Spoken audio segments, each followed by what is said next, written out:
Okay, for our 8th case study, we're going to be talking about immunosuppressant drugs, specifically those that are used to treat kidney transplant patients. So specifically, we're going to be talking about CellCept. Another word for this drug is mycophenolate mofetil. So in this presentation, we're going to be talking a little bit about the pathway that CellCept is targeting, how it inhibits the pathway and this mechanism of action, and how inhibiting this pathway then leads to the downregulation of the immune system and thus an immunosuppressed individual, that patient. All right, so I think it's important to cover why patients who receive kidney transplants receive immunosuppressant drugs. So these are really used for maintenance. It's a maintenance drug that kidney transplant patients pretty much have to take for the rest of their life. It's to help with anti-rejection. So when you have this new formation, right? This new clump of cells, that's a new kidney in your body, and it's really this foreign object. Your body is going to attack that, right? Because it's foreign. So it wants to get it out of there.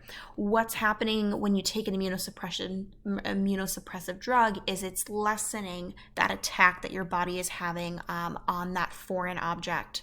So what it's doing then is allowing the kidney to stay and do its job instead of your body rejecting it out.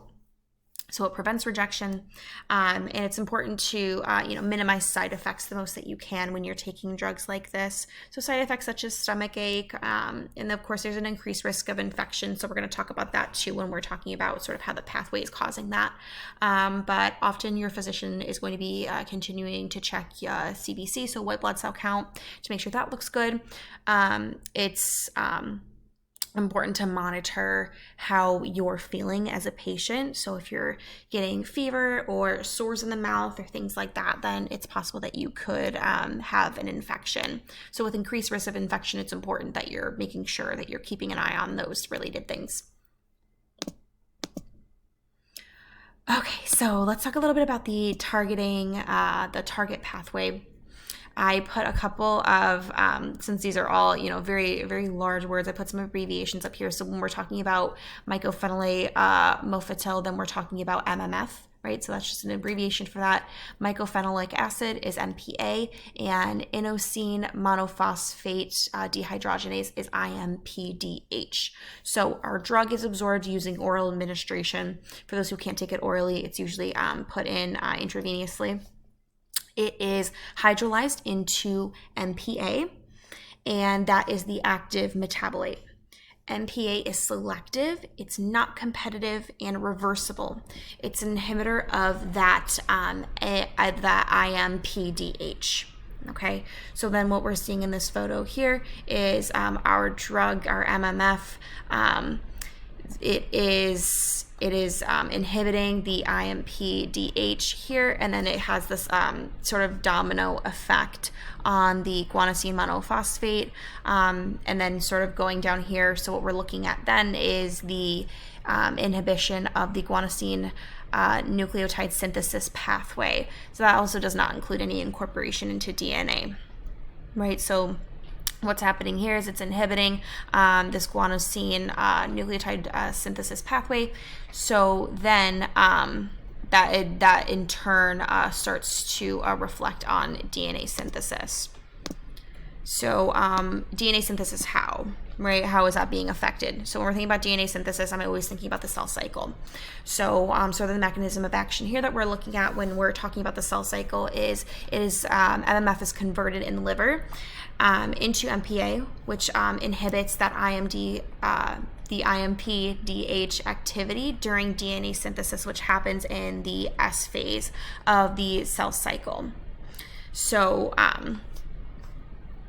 what we're seeing here then in this photo is sort of what is then occurring in the cell cycle. So when you're taking that, the IMPHD or DH is sort of taken out of the equation. So it's also important to touch on the mechanism of action when it comes to lymphocytes, because this is eventually going to cause like the immunosuppression and those increased risks for cancer and infection and things like that. So T and B lymphocytes, they're critically dependent on their proliferation in the synthesis of purines. So other cells, other cell types can utilize different other pathways. They're not as highly affected. So MPA has potent cytostatic effects. So it's inhibiting proliferation on lymphocytes. So the addition of guanosine and deoxyguanosine reverses the cytostatic effects of MPA on lymphocytes. MPA is suppressing antibody formation by B lymphocytes. So what we're seeing then is the antibodies are not being formed as well, and we are having sort of a suppression of T and B lymphocytes. It's preventing glycosylation of lymphocyte and monocyte glycoproteins that are involved in intracellular adhesion to endothelial cells. So what does that mean? What's happening here is it's preventing lymphocytes and glycoproteins from helping to rebuild what is being attacked in the body, right? So it's inhibiting recruitment of leukocytes into sites of inflammation and graft rejection as well. So what we're trying to do is avoid this kidney from being rejected in the body, but that's also starting to affect other parts of your body, right? When you have other infections. So when you're having large cuts, they might have a higher ability or a higher affinity for becoming infected, and in a way that cannot be controlled as well, because these B and T lymphocytes are defensive. They're defensive white blood cells. They produce antibodies that attack pieces of the virus left behind by macrophages. Specifically, that's what B lymphocytes are doing. And then T lymphocytes are also another defensive white blood cell. They're attacking cells that have already been infected. So with that being inhibited, then we're having just overall immunosuppression of those specific lymphocytes.